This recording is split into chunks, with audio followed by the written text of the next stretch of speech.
All right, so I know we're here at SHOT Show and we're all excited about all the big bore stuff and all kind of the big guns going on, but one of the biggest focuses of American Air Gunner is the younger shooter, getting the youth involved in shooting.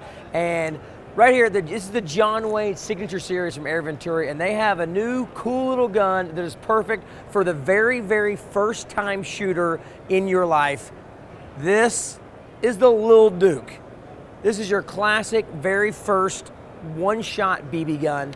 As you can see, you just roll it over here, fill it up with BBs. You remember the old gun you used to have, shake it here with BBs, and then just cock it and shoot. There you go. I mean, so this is it's a one shot. It's probably I don't know the feet per second, but I can't imagine it's anything too destructive. You want that very, very first gun that we all kind of had growing up that helps you learn gun safety, learns how to work, you know, the workings of a gun and how to be safe, where to point the barrel, all that good stuff. So you can see there's a couple of them. Comes in a light brown, a dark brown. I mean, super cool. Got the Duke's head on it.